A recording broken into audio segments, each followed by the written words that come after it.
नमस्कार जोहार। हम लोग आ चुके हैं जैतपुरी में और यहाँ पर हो रहा है जिला स्तरीय ठाकुर जोहार में। मेरे लिए, आपके लिए, हम तमाम आदिवासी भाइयों और गैर आदिवासी भाइयों के लिए ये बहुत महत्वपूर्ण दिन है।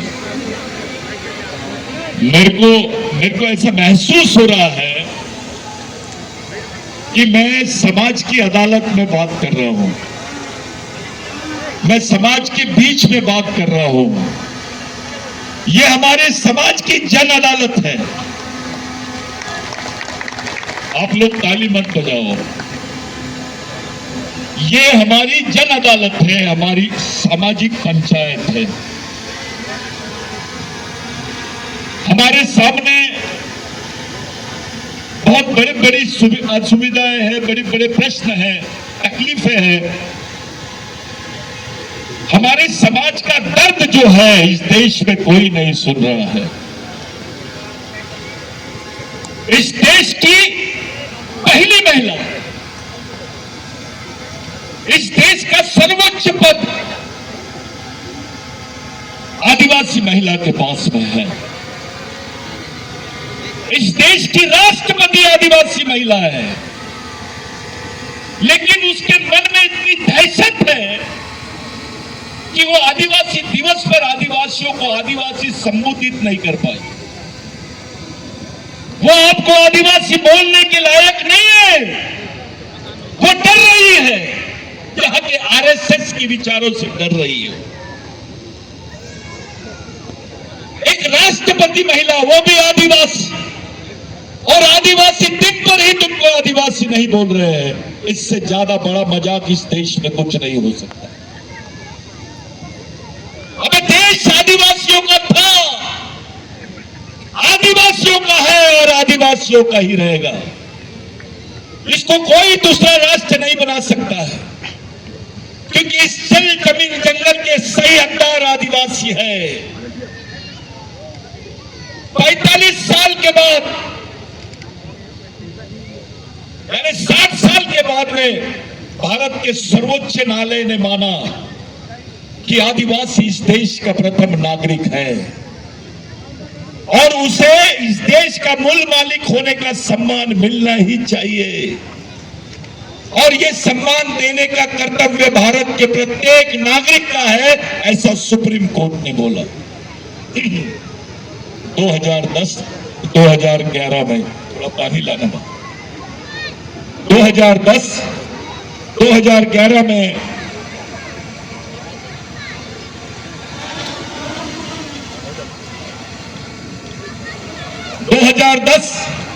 2011 में सुप्रीम कोर्ट ने माना कि आदिवासी देश का पहला मालिक है। इस देश की विडंबना देखो। हाई कोर्ट ने बोला कि भगवान राम यहां पैदा हुए तो सब लोगों ने मान लिए। देश में भगवान राम का मंदिर बन गया। खुशी हुई कि भैया हाई कोर्ट ने बोला, सुप्रीम कोर्ट ने बोला और देश में भगवान राम का मंदिर मान लिए और बन भी गया। अबे लेकिन सुप्रीम कोर्ट ने बोला है कि आदिवासियों को यह मान्यता मिलनी चाहिए। बावजूद इसके इस देश के माध्यम से संयुक्त राष्ट्र संघ में बयान जाता है कि भारत में आदिवासी नहीं रहते हैं। ये बोलने वाले कौन है आपको पहचानना पड़ेगा। ये बात आपको जानना ही पड़ेगी कि संयुक्त राष्ट्र संघ में बयान जाता है कि आदिवासी भारत में नहीं रहते हैं। इसका दूसरा मतलब यह है कि आदिवासी भारत के नागरिक नहीं है। ये मजाक है आदिवासियों के साथ में। ये कौन लोग हैं ये जो बोल रहे हैं कि भारत में आदिवासी नहीं है? इनका संविधान पर भरोसा नहीं है, इनका सर्वोच्च न्यायालय पे भरोसा नहीं है। और आपके समाज के गांडू नेता, आदिवासी समाज के नपुंसक नेता जो खामोशी से इस बात को बर्दाश्त कर रहे हैं, क्योंकि उनको ये मालूम नहीं कि उनके भी बाल बच्चों का सवाल है ये। It is a question of identity, it's a question of existence, it is a question of land, rights over the land, forest and water. जल जमीन जंगल पर अधिकार का मसला है ये। 5वीं अनुसूची को मजाक बना दिया इन्होंने। 5वीं अनुसूची के क्षेत्र में आदिवासियों का जितना शोषण हो रहा है उतना 5वीं अनुसूची के बाहर के क्षेत्रों में नहीं हो रहा। जितना 5वीं अनुसूची का क्षेत्र है वो क्षेत्र बहुत ज्यादा हॉट हो गया, वहां उत्खनन चालू है, वहां पर अलग अलग प्रकल्प चालू है, और आदिवासी देख रहा है अपने शोषण को, अपनी जमीन, अपने पूर्वजों की जमीनों को अपने हाथ से छीनते हुए देख रहा है आदिवासी। कॉमन आदमी, सामान्य आदिवासी आदमी बेचारा चुपचाप देख रहा है, क्योंकि वो समझ नहीं पा रहा है कि क्या किया जाए, कैसे लड़ा जाए। अगर वो ये मांग भी करता है तो उसको गैर संवैधानिक बोलते हैं, उसको संविधान विरोधी बोलते हैं, देश विरोधी बोलते हैं। ये कैसी बात है भाई? कोई अपने अधिकारों के बारे में, अपने हक के बारे में नहीं बात करना चाहिए? ऐसा तुम तक करने वाले होते कौन है? ये देश के संविधान का अनादर है। ये खुला ऐलान है कि हम संविधान को नहीं मानेंगे। जब बात भगवान राम की आती है तो संविधान का उल्लेख होता है, कोर्ट का उल्लेख होता है, और जब इस देश के आदिवासियों की बात आती है तो उस पर कोई कोर्ट की बात नहीं करता। साथियों, मैं खुले मन से बात कर रहा हूं कि इस देश में भगवान पैदा नहीं हुआ था तब से आदिवासी रहते हैं। इस देश में भगवान से पहले रहने वाले आदमी का नाम है आदिवासी। ये एंथ्रोपोलॉजिकली प्रूव है, ये मानव शास्त्रीय तरीके से प्रूव है, ये सिद्ध हो गया है, और सब जानते हैं कि इस देश का ओरिजिनल मालिक कौन है। अब सवाल इस बात का है कि आप लोगों के बीच में, समाज में हर 2 घर के बाद में एक सफेद कपड़े वाला नेता मिलता है। इस समाज में नेतागिरी का भूत छाया हुआ है। हर आदमी अपने आप को नेता समझ रहा है। अरे भाइयों, एक नेता बनाओगे तो 5 साल काम देगा, लेकिन एक कैडर, एक सामाजिक कार्यकर्ता बनाओगे तो पूरी जिंदगी भर समाज के लिए काम करेगा। इस मिशन में, इस मिशनरी काम के लिए आपको तैयार होना है। आपको किसी पार्टी के भरोसे अपने सामाजिक अधिकारों की लड़ाई नहीं लड़नी है। आपको दूसरों के भरोसे अपने सामाजिक अधिकारों की लड़ाई नहीं लड़नी है। आपको अपने पूर्वज, जिनके विचारों ने इस देश को खड़ा किया है, गुंडा धुर हो, तिरका मांझी हो, टंटा भील हो, नागोजी भांगे हो, बाबूराव शर्मा के हो, या क्रांति सूर्य महामानव भगवान बिरसा मुंडा हो, ये लोगों के विचारों से हमारा समाज चलेगा। नेताओं के विचारों से समाज बच नहीं सकता है। अगर समाज बचेगा तो समाज के शहीदों के विचारों से ही बच सकता है। हमारे लोग समझ नहीं पा रहे हैं कि कैसे लड़ा जाए। आदिवासियों को समझने का मौका नहीं दिया जा रहा है। आदिवासी बच्चा कंफ्यूज है, उसको आरक्षण नहीं समझ में आ रहा है, उसको स्वरक्षण समझ में नहीं आ रहा है, उसको अपने 5वीं 6वीं अनुसूची के अधिकार समझ में नहीं आ रहे। इस देश में एक अलग चित्र दिखाई दे रहा है साथियों। जब एक कविता पढ़ी गई उसमें बताया गया कि भैया सबकी चिंता है, आदिवासी की चिंता नहीं है। जंगल बचाओ, पर्यावरण बचाओ, ये वो लोग समझा रहे हैं जिनका कोई लेना देना नहीं है जंगल से। ये रामदेव बाबा समझाएगा क्या आदिवासी को? जो आदिवासी के पास से 30 रुपए में 5 किलो ये लेते हैं, आंवला लेते हैं और उसको मार्केट में 300 रुपए का बेचते हैं। एक बोतल 300 स्टेशन हो सकते हैं। ये आदिवासियों को समझाएंगे। अबे आदिवासी आदमी अगर किसी चीज की दवाई देता है तो पैसे नहीं लेता, वो फ्री में दे देता है और बोलता है बेटा पैसे लूंगा तो तेरे को ये दवाई नहीं लगेगी। ये आदिवासी का कल्चर है। और ये हमारा ही औला हम ही को 300 रुपए में बेचते हैं। 3 रुपए का औला उसका जूस बना के मार्केट में बेच रहे। आदिवासी को वन संपत्ति का लूट, यानी जंगल में जो संपदा है उसकी खुली लूट, हमारे जमीन के अंदर जो वन संपदा है, जो खनिज है, उसकी खुली लूट, जो पर्यावरण है उसकी खुली लूट, और उसमें से कार्यक्रम चलाते हैं जंगल बचाओ, पर्यावरण बचाओ, जंगली जानवर बचाओ। अबे इन तीनों को किसने बचाया है? इन तीनों को बचाने वाला कौन है? आदिवासी है। लेकिन आदिवासी बचाओ नहीं बोलते आप। क्या बात है? आपको जंगल चलता है, पर्यावरण चलता है, शेर चलता है, सूअर चलता है, आदिवासी नहीं चलता। ऊपर से आपको वनवासी बोल रहे हो। ये वैचारिक षड्यंत्र है साथियों। पहले आदिवासियों को मूल निवासी, फिर आदिवासी, अभी वनवासी, 5 साल बाद स्वर्गवासी। ये कार्यक्रम है। आपकी पहचान को, आपके अस्तित्व को ये नकारा जा रहा है। हमारी आने वाली पीढ़ी जिंदा कैसे रहेगी? छत्तीसगढ़ के, मैं आपको स्पेशली पूरे समाज की पंचायत में बोल रहा हूं साथियों, मैं एक भी बात झूठ नहीं बोल रहा हूं। मैं अपने पूर्वजों की कसम खा के बोल रहा हूं कि जो मैं बोल रहा हूं वो समाज के सामने एक बयान नहीं, सच्चाई। अपने लोग पूरे छत्तीसगढ़ में हर 3 घर के बाद में आदिवासी परिवार जो है मजदूर है। हर 3 परिवार के बाद में एक आदिवासी परिवार मजदूर है। यानी छत्तीसगढ़ में 25 से 50% आदिवासी जो है वो मजदूरी का काम करते हैं।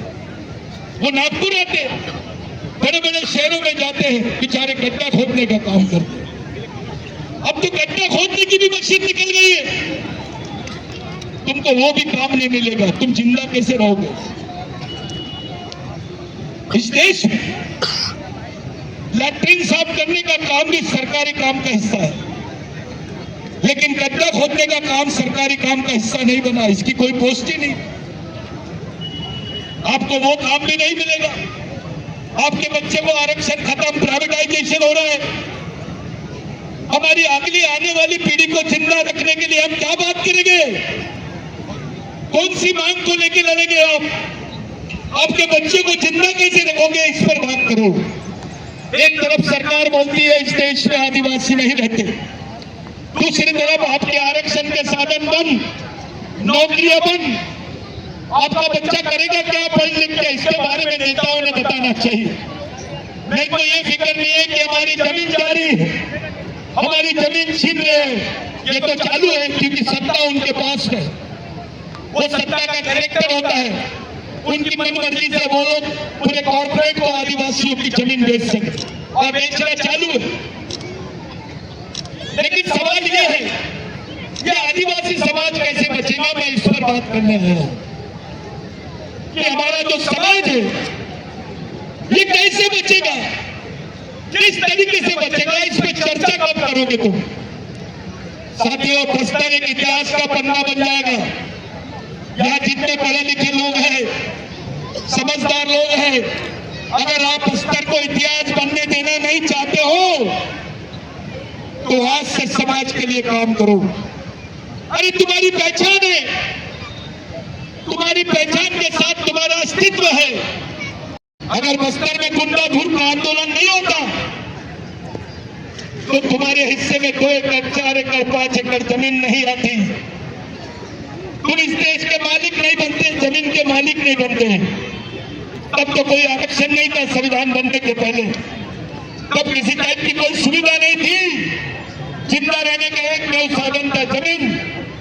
और ये जमीन देने वाले भगवान का नाम है बस्तर में गुंडाधुर। ये भगवान है आपका। मैं आपसे पूछता हूं, आपके रिकॉर्ड जाके चेक करो, कौन से नेता ने, कौन से राजा ने तुमको जमीन दिया? ये जमीन किसके आंदोलन से तुमको मिली? तुम्हारे बाल बच्चों के बदन पे कपड़े हैं। तुमको पहले क्रिमिनल ट्राइब बोलते थे, गुनहगार जमात। आदिवासियों को मारने पर किसी पे सजा नहीं होती थी, किसी पे एफआईआर नहीं होता था। वो क्रिमिनल ट्राइबल बिल बस्तर की याद दिलाता है। साथियों, ये जो आपके हिस्से में जमीन आई, आप अपने घर जाओ, पूछो किसी से भी रिकॉर्ड निकालो कि ये जमीन किसने दिया। ये लोग वो लोग हैं, टंटा भील, बिरसा मुंडा, राघोजी भांगरे, बाबूराव, भगवान बिरसा मुंडा, तिलका मांझी, ये वो लोग हैं जो तुम्हारे लिए शहीद हुए। जीसस क्राइस्ट को सूली पे चढ़ाए थे तो लोगों ने उसको भगवान की उपमा दी। अरे आदिवासियों के शहीदों को तो फांसी पे चढ़ाया गया डायरेक्ट, और वो हंसते हंसते चढ़ गए समाज के लिए। इतनी बड़ी चीज है समाज। अपने जीवन से ज्यादा उन्होंने समाज को महत्व दिए। अगर ये मरते नहीं तो हम जिंदा नहीं रहते। आज ये शहीद नहीं बनते तो हम जिंदा नहीं रहते। आज जो भी हमारा अस्तित्व है वो इन शहीदों के भरोसे है, और यही हमारे सच्चे भगवान है। इनके विचारों से समाज चल सकता है, क्योंकि इन्होंने अपने जीवन से ज्यादा महत्व समाज नाम की चीज को दी। साथियों, आदिवासियों के लिए समाज भगवान से बड़ी चीज है। भगवान से बड़ी चीज, भगवान बहुत छोटी चीज है समाज के साथ, क्योंकि आपका अस्तित्व, आपकी पहचान, आपका जीवन ये केवल समाज पर निर्भर है। अपने नाम से थोड़े देर के लिए आदिवासी निकाल लो। आपको अपने आप को थोड़े देर के लिए बोलो कि मैं आदिवासी नहीं हूं, आपकी औकात पता चल जाएगी इस देश में आप कौन हो। मोदी जी बोल सकते हैं मैं प्रधानमंत्री हूं, मैं इस देश का प्रधानमंत्री हूं, लेकिन हमारा भाई लंगोटी वाला जिसके पेट में रोटी नहीं है, पहनने को कपड़े नहीं है, वो फटी लंगोटी वाला खड़े होकर बोल सकता है मोदी जी जिस देश के आप प्रधानमंत्री हो उस देश का मैं मालिक हूं। इस देश ब्राह्मण होना बड़ी बात नहीं, इस देश में क्रिश्चियन होना बड़ी बात नहीं है, हिंदू होना बड़ी बात नहीं है, मुस्लिम होना बड़ी बात नहीं है। बड़ी बात है आदिवासी होना। जैसे ही तुम अपने आप को आदिवासी बनते हो उस वक्त तुम इस देश के मालिक बन जाते हो। आपको तय करना है कि आप इस देश के मालिक हो या नागरिक हो। जब के बोलो, कभी एक नारा दिए थे, सरकार देश की चालक है, आदिवासी देश का मालक है। मेरे साथ बोलेंगे सब लोग, सरकार देश की चालक है, सरकार देश की चालक है। मैं बोलूंगा बच्चे बच्चे को सिखाना है, आपको बोलना है आदिवासी को बचाना। बच्चे बच्चे को सिखाना है, बच्चे बच्चे को सिखाना है, आदिवासी को बचाना है। साथियों, इस समाज का अस्तित्व दिन ब दिन खत्म हो रहा है। जरूरत है हम एक विचारों पे अपना सामाजिक मिशन पूरे देश में खड़ा करें। पूरे देश में हमारा एक वैचारिक मिशन होना चाहिए, यहां तक कि हमारा अंतरराष्ट्रीय स्तर का भी सामाजिक मिशन होना चाहिए। मैं तुम लोगों को बोलता हूं, पाकिस्तान भारत का हिस्सा था कि नहीं? नेपाल भारत का हिस्सा था कि नहीं? बांग्लादेश भारत का हिस्सा था कि नहीं? नागालैंड भारत का हिस्सा था कि नहीं? अभी भी है। मैं ये पूछता हूं, पाकिस्तान में आदिवासी मिल रहा है, नेपाल में आदिवासी मिल रहा है, श्रीलंका में आदिवासी मिल रहा है, बांग्लादेश में आदिवासी मिल रहा है, भारत में क्यों नहीं मिल रहा? ये षड्यंत्र है, इसको समझो। ये मोहनजोदारो की जो लिपियां मिली है, ये संस्कृत में नहीं पढ़ी जा सकती। इस देश में संस्कृत को सम्मान दे दिया गया, हमको कोई तकलीफ नहीं है, उसको प्रथम भाषा का दर्जा मिला। तुम्हारा क्या है? तुम्हारी बोली भाषा जो संस्कृत आया नहीं था उसके पहले से इस देश में है, उसको कौन सी भाषा का दर्जा देंगे आप? ये आप लोगों को समझना पड़ेगा। हर आदमी का एक अलग मकाम, अपने आप को श्रेष्ठ दिखाने के चक्कर में इस देश में सब लोग अपने अपने तरीके से वंशवाद की विचारधारा को फैला रहे हैं। आदिवासियों के सामने प्रश्न यह है कि वो अपनी संस्कृति को कैसे बचाए। आदिवासी के सामने प्रश्न यह है अपने अधिकारों को कैसे बचाए, अपने आप को कैसे बचाए, अपने आने वाली पीढ़ी को कैसे बचाए। मणिपुर ने साबित कर दिया कि इस देश का दृष्टिकोण आदिवासियों की तरफ देखने का क्या है। महिला राज्यपाल थी मणिपुर की, महिला राष्ट्रपति है देश की, और आदिवासी महिला को खुलेआम दंगा घुमाया जा रहा है। उसको भरे चौक पे गोली मार दी। कौन से समाज के साथ में हुआ ऐसा? अचानक आदिवासियों के साथ में कैसा हुआ है? इस पर भी चर्चा करो। इस देश के कॉर्पोरेट्स, इस देश के पूंजीपति लोग, उसमें आदिवासी भी शामिल है। ये उनकी दलाली कर रहे हैं। नेता का पहला नंबर लगता है।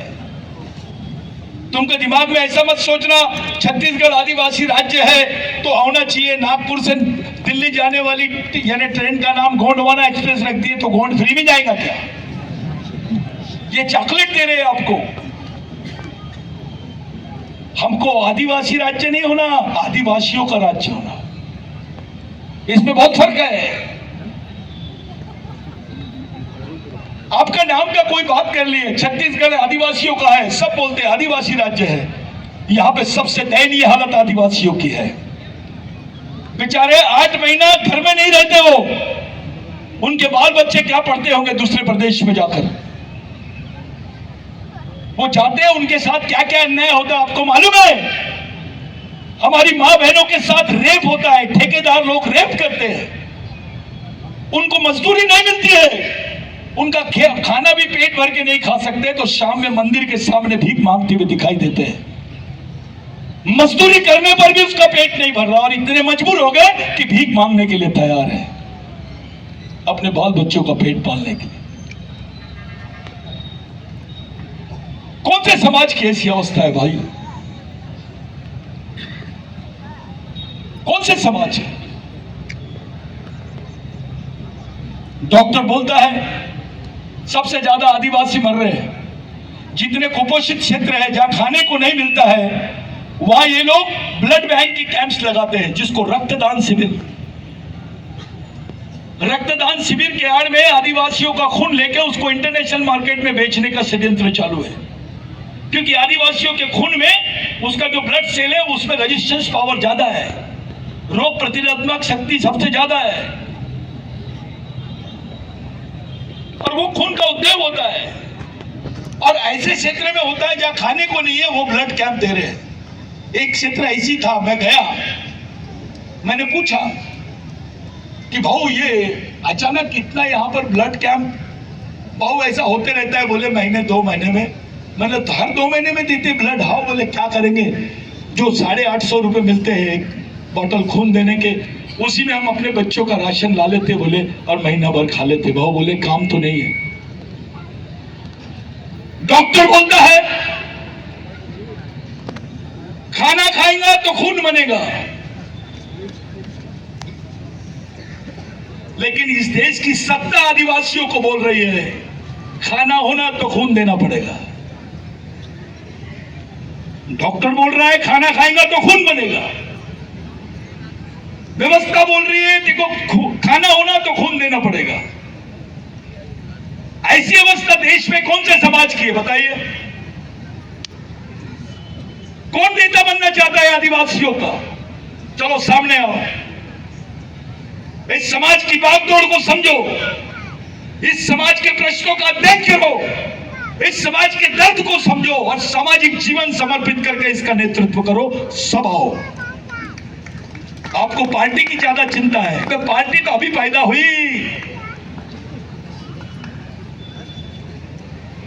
तेरे पार्टी में तेरी इज्जत इसलिए है क्योंकि तू आदिवासी है। तेरे ऑफिस में तेरे को नौकरी इसलिए है क्योंकि तू आदिवासी है। तू डॉक्टर इसलिए बना क्योंकि तू आदिवासी है। तू इंजीनियर इसलिए बना क्योंकि तू आदिवासी है। टीचर इसलिए बना क्योंकि तू आदिवासी है। अगर आरक्षण नहीं रहता तो तेरी औकात क्या है? जिस समाज ने सब कुछ दिया तेरे को, उसको क्या टाइम दे रहे हैं आप? ऐसे नाचने गाने हम गाते हैं, चलो अच्छी बात है, उसमें मेरे को 10,000 लोग दिखते हैं। शादी के कार्यक्रम में 10,000 और मैयत में साले 200 लोग दिखते हैं। ये अवस्था होगी समाज की। मेरे को किसी ने सुबह बोला, भाऊ आदिवासी दिन के प्रोग्राम में आपको आना है। बिल्कुल आऊंगा, लेकिन आदिवासी दिवस पे नाचते गाजते हुए हमारे 1 लाख लोग दिखाई देते हैं, लेकिन जब किसी वास्तविक बुनियादी मुद्दे पर आंदोलन होता है, अपने 200 लोग सड़क पे नहीं दिखते। आश्रम स्कूल में बच्चों की क्या हाल है देखो। अरे किताब नहीं है आदिवासियों पर आज, बस्तर की संस्कृति पर। बस्तर की एंथ्रोपोलॉजी रिपोर्ट कहाँ है मेरे को बताइए। पढ़े लिखे लोग हैं, आप बताओ कौन से लाइब्रेरी में, मैं जाना चाहता हूं। क्या बताओगे अपने बच्चों को? एक मुस्लिम भाई अपने बच्चे के हाथ में कुरान शरीफ देता है और बोलता है बेटा तेरे जीने मरने का रास्ता है। एक क्रिश्चियन भाई अपने बच्चे के हाथ में बाइबल देता है और बोलता है ये तेरे जीने मरने का रास्ता है बेटा।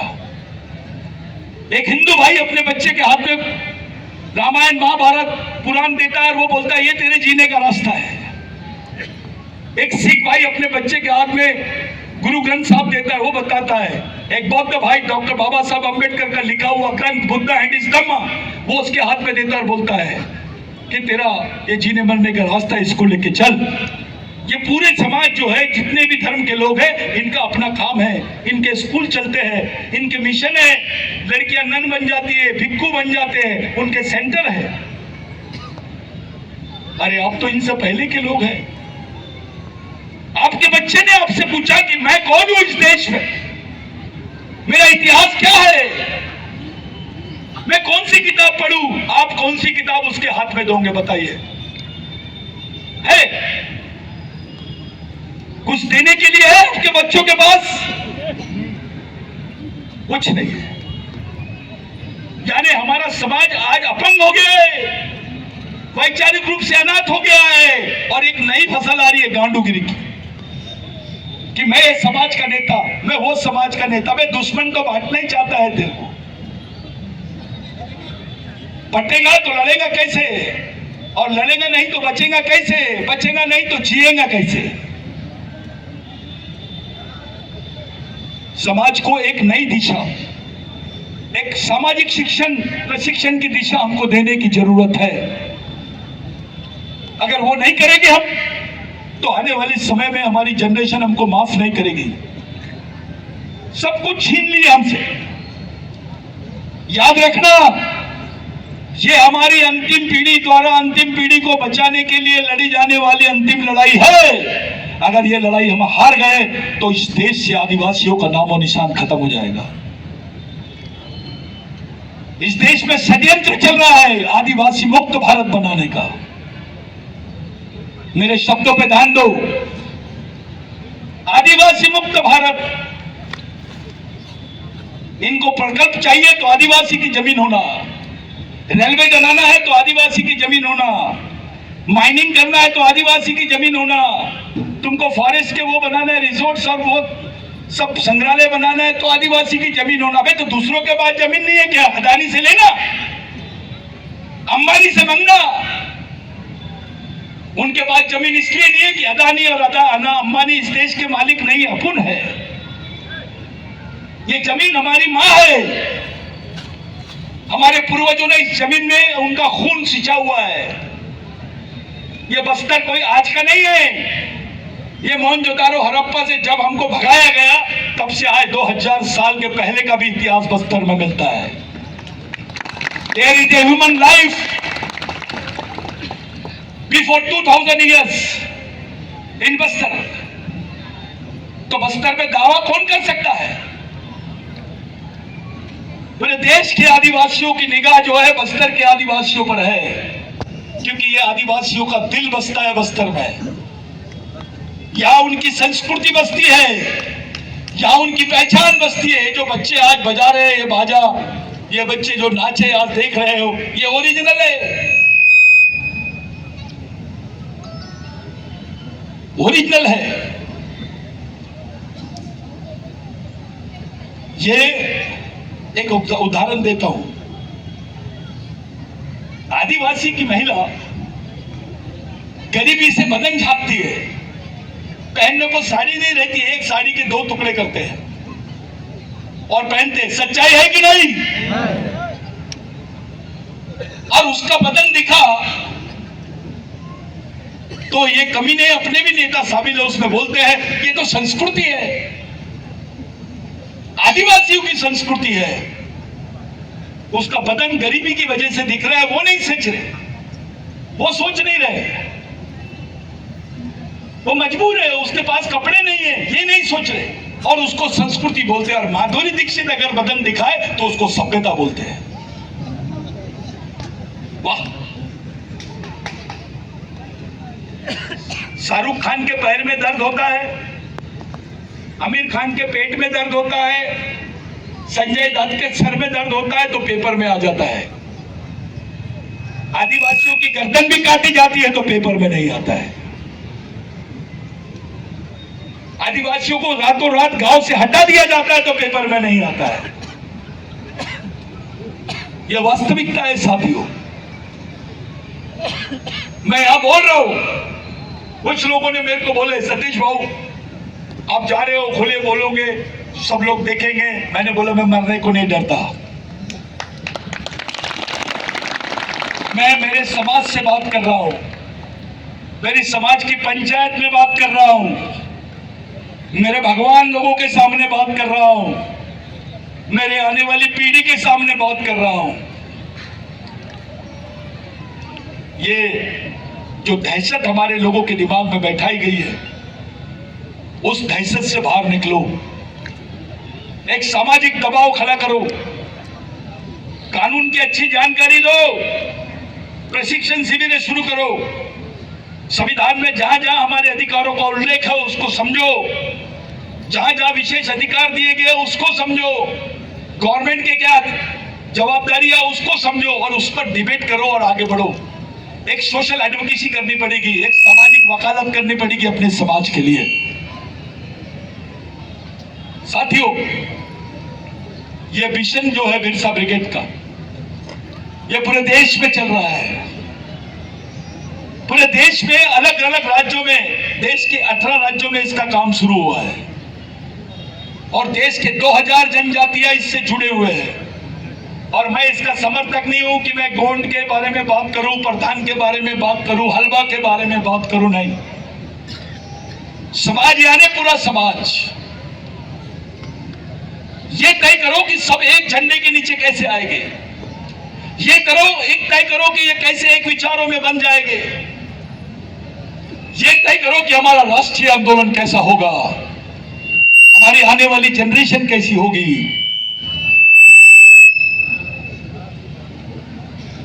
ये तय करने का समय है साथियों। जिन लोगों ने मेरे को बुलाए, बात तो बहुत करना चाहता था मैं आपसे। मेरे को ऐसा लगा था कि ये कार्यक्रम अगर 12 बजे 1 बजे शुरू होता तो मैं 4 घंटे तक बोलता। बोलिए, हम लोग सुनने तैयार हैं। मेरे को जाने की तैयारी करनी है और अब सुनने के लिए मत तैयार रहो, समझने के लिए तैयार रहो और करने के लिए तैयार हो जाओ। बिरसा मुंडा ने बोला था कि समाज आर्थिक रूप से गरीब रहेगा, चलेगा, लेकिन विचारों से गरीब नहीं रहना चाहिए। जो समाज विचारों से गरीब रहता है वो गुलाम पैदा होता है और गुलाम ही मर जाता है। हमको गुलाम मरना नहीं है, हमारे आने वाली पीढ़ी को गुलाम नहीं बनाना है। हम इस देश के मालिक थे, हैं और रहेंगे। हम इस देश के संविधान की रक्षा अगर कोई कौम कर सकती है देश में, केवल आदिवासी कर सकता है। और ये सच्चाई है आदिवासी की, अगर आदिवासी जिंदा रहेगा तो इस देश की मूल संस्कृति, मूल भारतीय संस्कृति जिंदा रहेगी। जिस दिन आदिवासी खत्म हो जाएगा, भारत की ओरिजिनल संस्कृति खत्म हो जाएगी। मानव शास्त्र में क्या पढ़ाते हैं? आदिवासियों के बारे में पढ़ाते हैं। समाज शास्त्र में क्या पढ़ाते हैं? आदिवासियों के बारे में पढ़ाते हैं। अभी अभी नया आ गया कि कुछ भगवानों के बारे में जबरदस्ती पढ़ा रहे हैं। साथियों, जिस परिस्थिति से हम लोग गुजर रहे हैं, उस परिस्थिति का आकलन घर जाके करना। मैं आपको बता के जा रहा हूं, 3 साल बाद में बस्तर में आदिवासी समाज का अस्तित्व खत्म हो जाएगा। बस्तर रहेगा लेकिन आदिवासी खत्म हो जाएगा। मेरे इशारों को समझो, घर घर शुरू करो, समाज जोड़ो अभियान चलाओ, आदिवासी अधिकार अभियान चलाओ, एक एक घर को जोड़ो। वो कोई भी पार्टी में रहे, वे पार्टी तो अभी आई, पार्टी बनेगी समाज, जम के पार्टी बनेगी समाज, नेता बड़ा की समाज। ये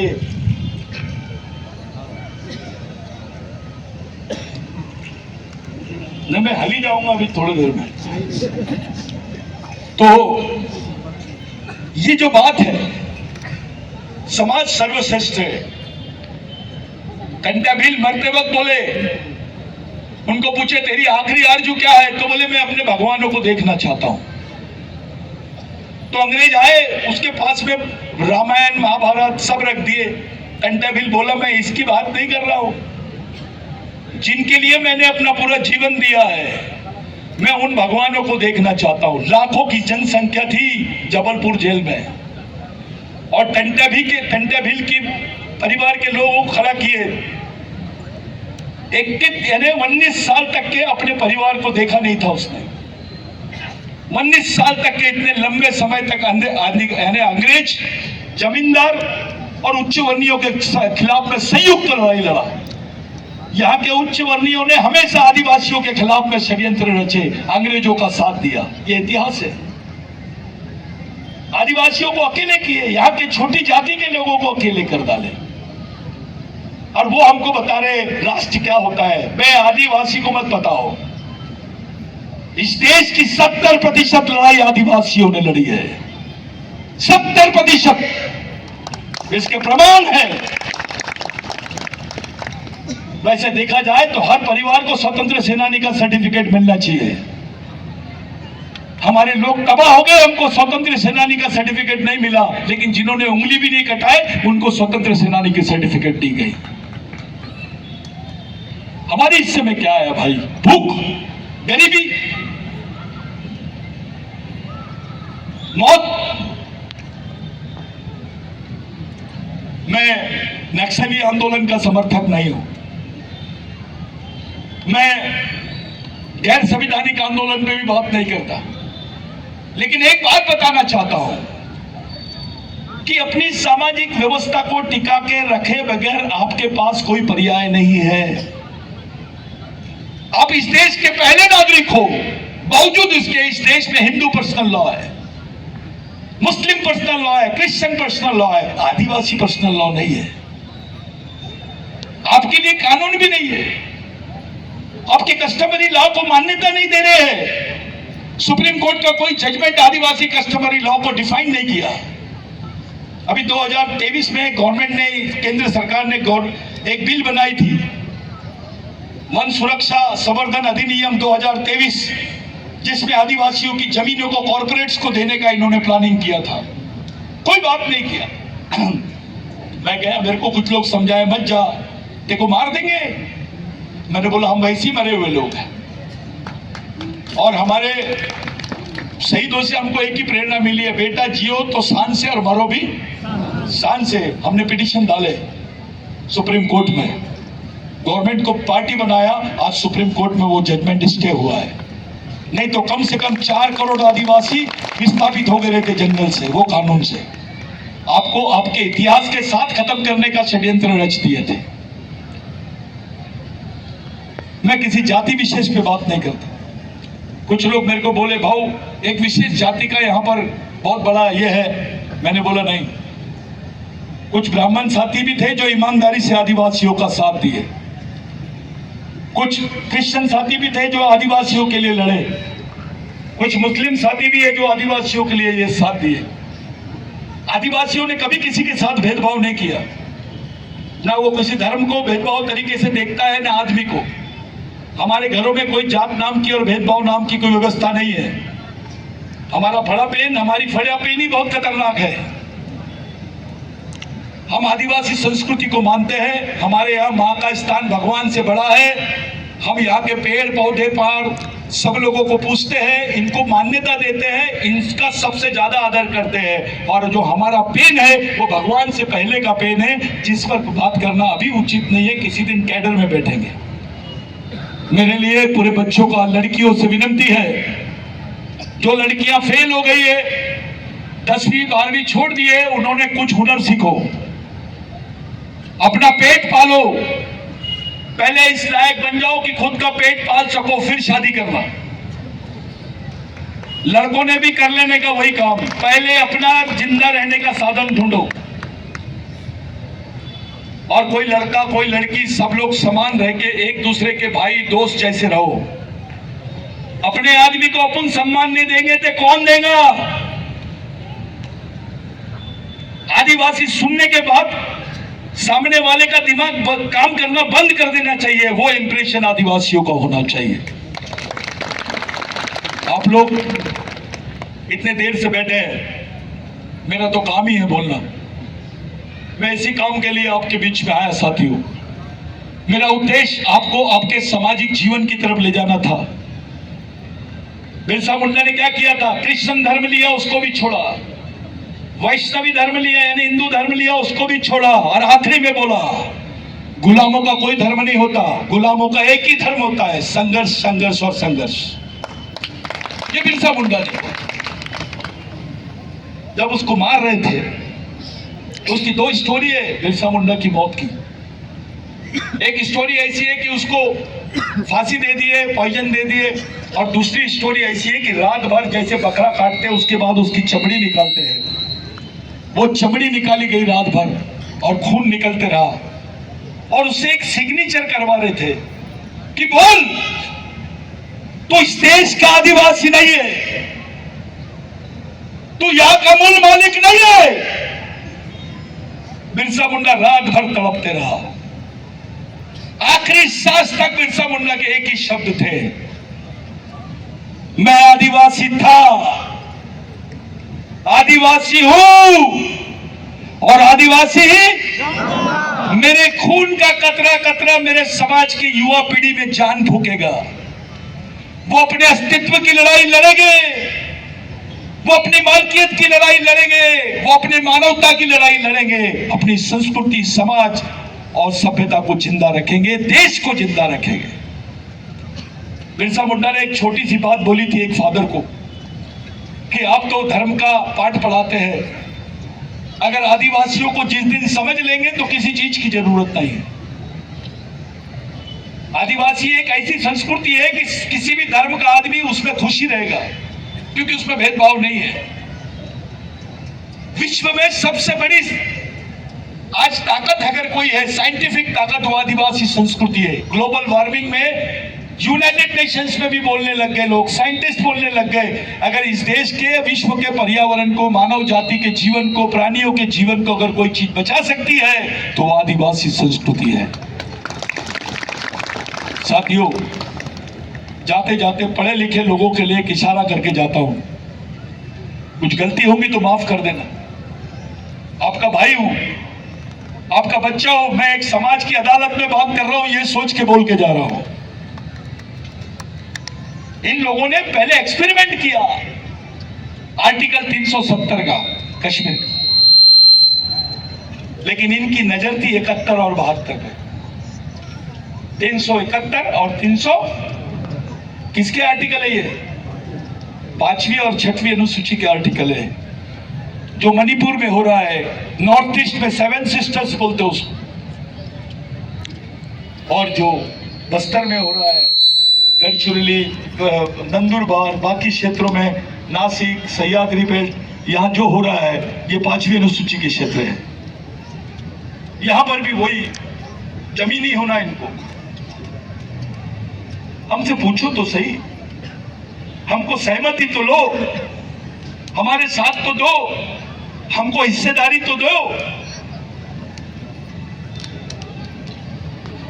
वन वे चल रहा है, वन वे।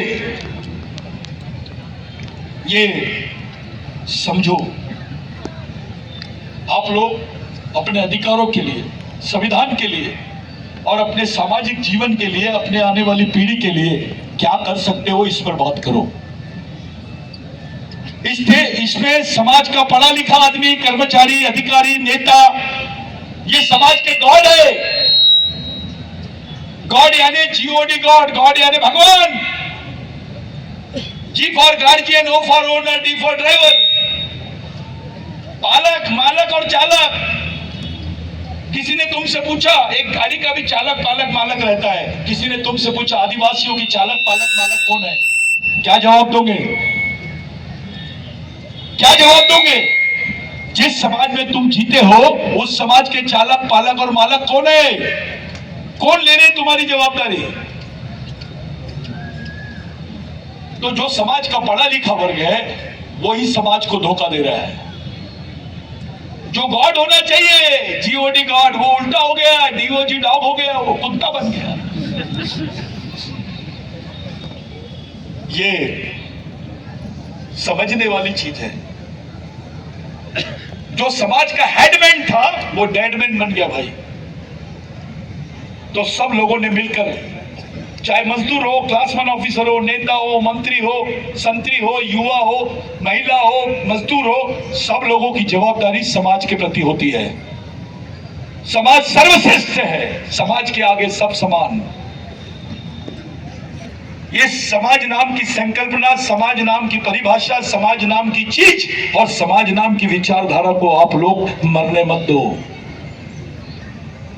ये जिंदा रहेगा समाज तो आप जिंदा रहोगे, समाज सुरक्षित रहेगा तो आप सुरक्षित रहोगे,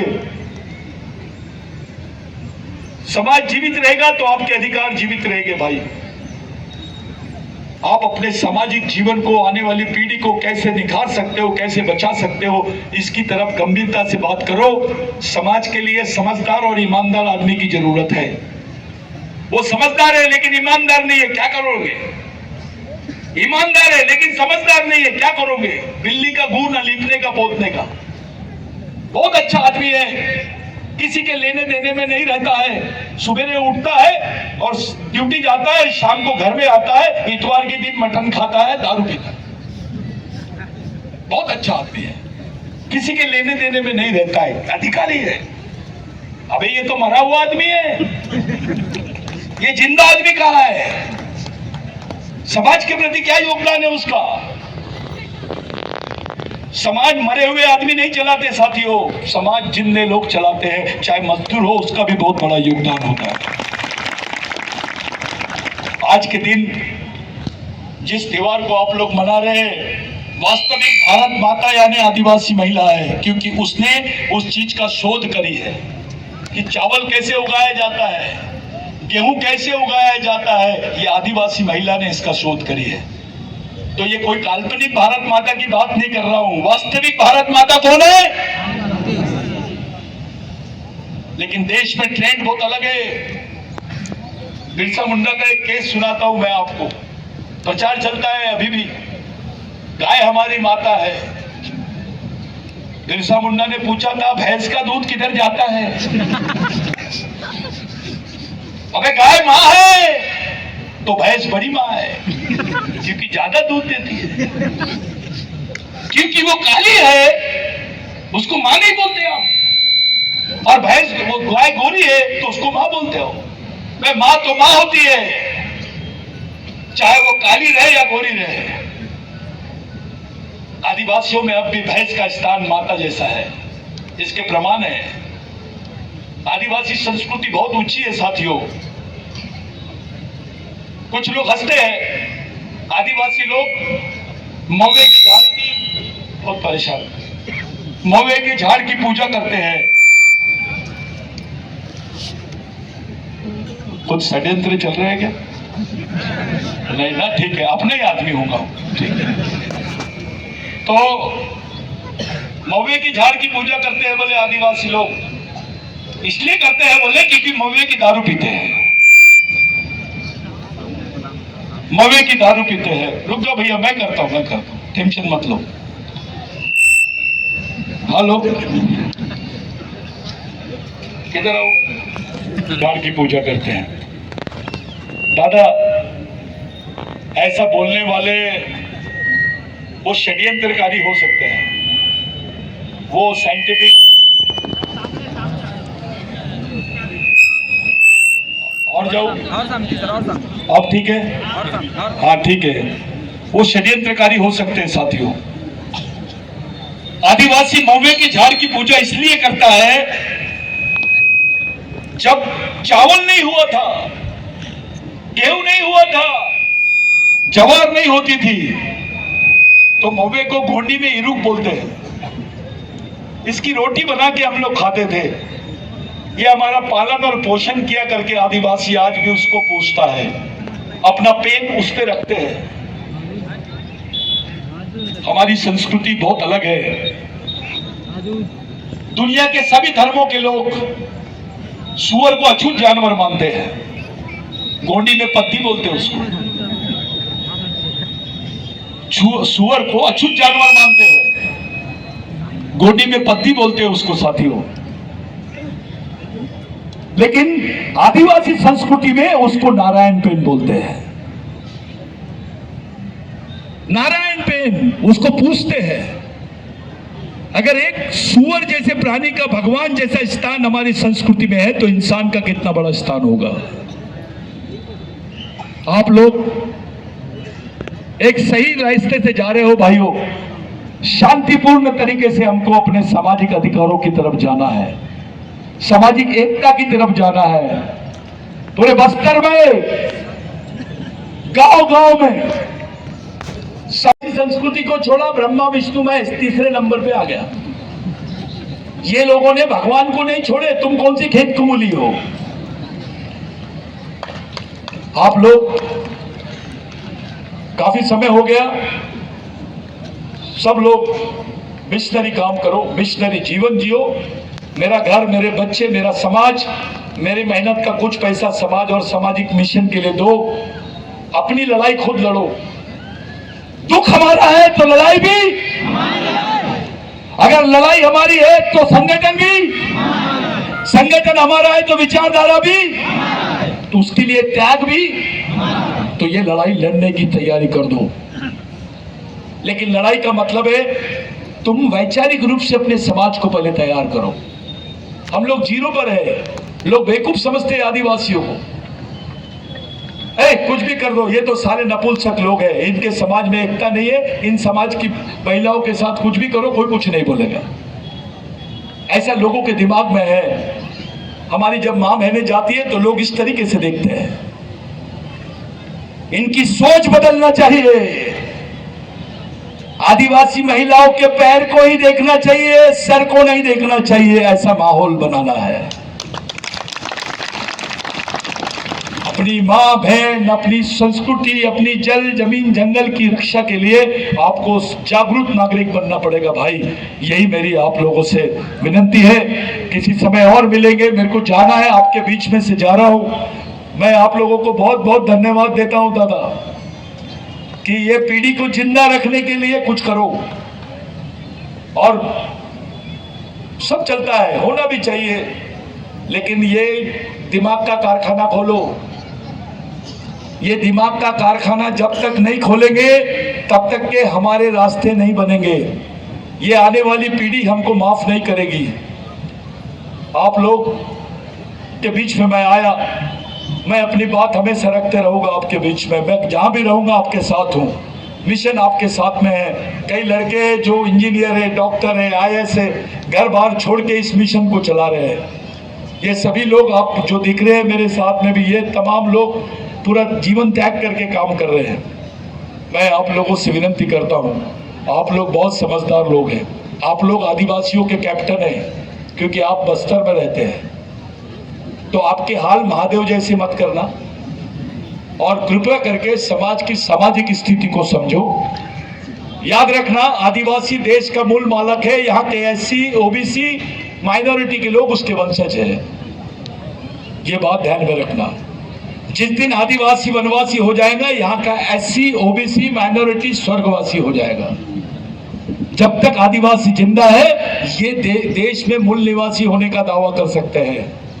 तो ये जो वनवासी वाला कार्यक्रम है, ये आदिवासियों को ही खत्म नहीं कर रहा है, यहाँ के एससी को, ओबीसी को, माइनॉरिटी को, सबको निपटा रहा है। ये देश एक जगह आएगा तभी जब तुम्हारी विचारधारा शुद्ध रहेगी, शुद्ध राष्ट्रीय रहेगी, शुद्ध सांस्कृतिक रहेगी, शुद्ध सामाजिक रहेगी। आदिवासी इस देश का पहला नागरिक है, था और रहेगा। साथियों, ये देश आदिवासियों का था।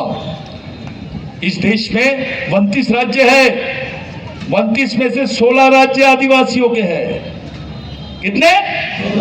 यानी आधा भारत आज भी आदिवासी भारत है। जय बिरसा, जय आदिवासी, जय आदिवासी।